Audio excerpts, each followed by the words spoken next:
right, real progressives. This is Jackie Luqman. I'm trying this again. As you can see, I'm back in the Luqman office because outside in the elements didn't seem to work all that well. So let's recap, okay?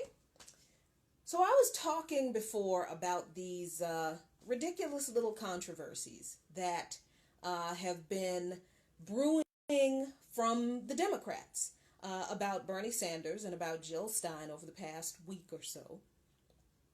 One of the controversies, and really it's a smear tactic, they're not controversies, that the Democrats have decided to employ is slamming Bernie and Jane Sanders for buying a house, a $600,000 house.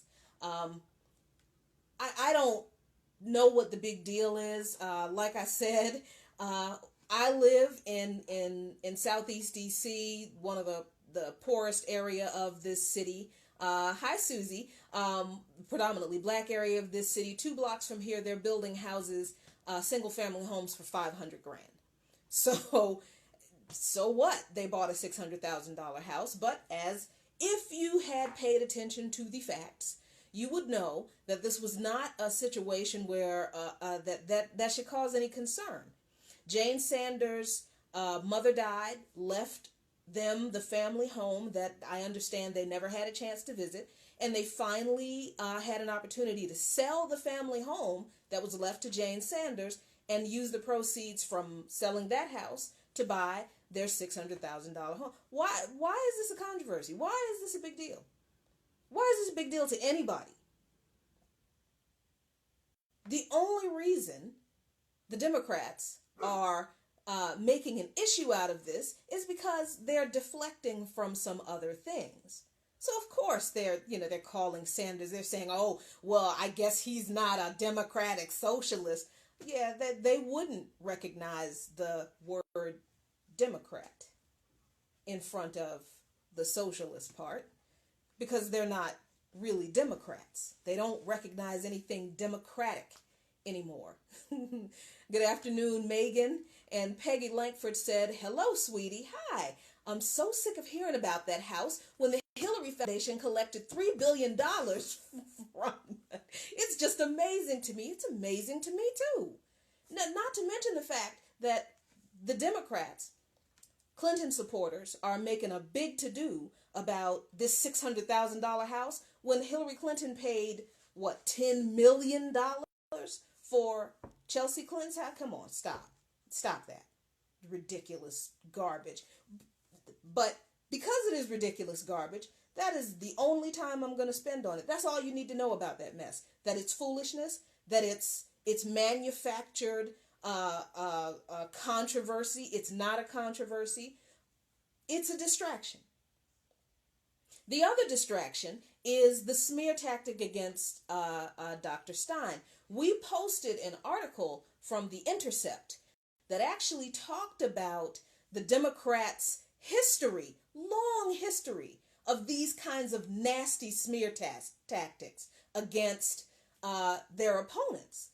And they talk about this issue with Russia, Dr. Jill Stein going to Russia. Now, I didn't know that you just couldn't go to Russia. I didn't think that was a big deal, that you went to Russia.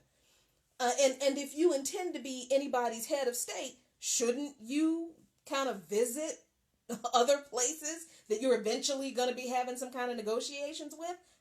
I would think. But Dr. Stein was in Russia to attend a medical conference that was hosted by Russia Today news agency. And if you're not familiar with Russia Today, I don't know if you're a progressive, I don't know how you couldn't be, because we post stuff from there. They report on American interests that we don't report in our media. But see, Americans are so brainwashed and jaded that we believe the only news sources that are valid and reliable are American news sources. And very frequently, you can get a better, more unbiased view of what's going on in our own country from news sources from outside of the country. That I found that to be true in too many cases with Al Jazeera, with Russia Today, with The Guardian. We are not really good at looking at ourselves through an unbiased lens in our media. Why? Because 6 corporations own all of our media outlets in this country. That's why. So, Russia Today puts on a medical conference and Dr. Jill Stein is invited. Oh, what a shock! What the Democrats are saying that Dr. Stein said was that she only criticized the U.S. That's what's been reported in a bunch of pro-Clinton blogs. That's a lie. There's no other way to put that. There's no dancing around it. There's no soft pedaling it. That's a bald-faced lie. What she actually said was, and there's a video on YouTube if you want to find it, where she criticized Russia for diverting resources into military spending away from Russian people who are suffering, and then she praised her fellow conference participants who attended this conference from countries around the world for their work in helping suffering people. That's what she did. But to Democrats and their operatives and these so-called journalists that they employ, all they're saying is that, oh my God, she's in league with the Kremlin. They actually take someone visiting a medical conference and distill it down to she's a spy for the Kremlin or she's a Kremlin sympathizer. And if this sounds to you as if something the GOP would do, I'm glad it does, because it is. The Democrats are doing nothing more than exposing who they really are.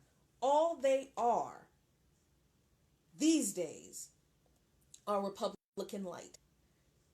And now I can't even say that they're Republican light. I just think they're just full-blown Republican. They're Republican 2.0. But these issues are as disgusting and as vile and just sleazy as these contrived smear campaigns are. What bothers me more about these types of nasty tactics is what the Democrats are not talking about.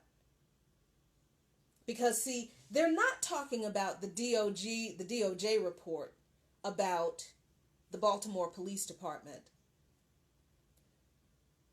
exercising a shocking pattern of abuse against the citizens of Sandtown, West Baltimore. See, this isn't happening in Dundalk, what the Baltimore PD is doing.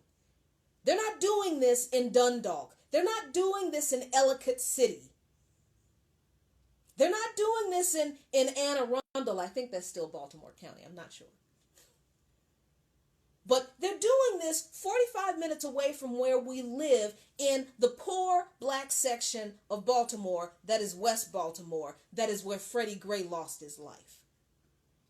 That's where they're doing this. That's where people have been complaining about the Baltimore PD for the past 30, 40 years. That's where, if you are a fan of the HBO series The Wire, which I am a huge fan of The Wire, and so is my husband, that's where that series took place.